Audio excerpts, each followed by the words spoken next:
আসসালামু আলাইকুম, কেমন আছেন সবাই? আশা করি ভালো আছেন। আজকে আমি আপনাদেরকে শুধুমাত্র ভাত দিয়ে একটি মজাদার পিঠা রেসিপি দেখাবো। তো চলেন পিঠাগুলো বানানো যাক। তো আমি পিঠাগুলো বানানোর জন্য এখানে কিছু ভাত নিয়েছি। ভাতগুলোকে আমি দুই ভাগে ভাগ করে নিয়েছি। আমি এখানে কালার ইউজ করব। তো এক পাশে অরেঞ্জ কালার এবং আরেক পাশে রেড কালার দিয়েছি, সাথে একটু লবণও দিয়েছি। তো ভালোভাবে মাখিয়ে নিয়েছি।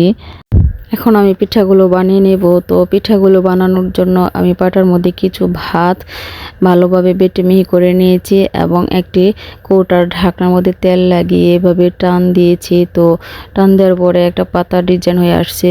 তো দেখেন কত সুন্দরভাবে পিঠাটা তৈরি হয়েছে।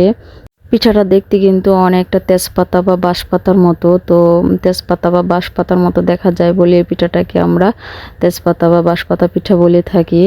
তো পিঠাগুলো কিন্তু খুবই সহজ, যে কোনো সময় আমরা বানিয়ে নিতে পারি। অনেক সহজ একটা রেসিপি। তো পিঠাগুলো বানানো হয়ে গিয়েছে। এখন আমি এই পিঠাগুলোকে পুরো একদিন রোদে দিয়ে ভালোভাবে শুকিয়ে নেব। তো পুরো একদিন রোদে দেওয়ার পরে পিঠাগুলো দেখেন কত সুন্দরভাবে শুকিয়েছে। আপনারা শব্দ শুনলে বুঝতে পারবেন। তো আমরা যে কোনো কোটির মধ্যে এই পিঠাগুলো সংরক্ষণ করে রেখে যে কোনো সময় ভেজে খেতে পারি। তো আমি এই পিঠাগুলোকে ভেজে নেব।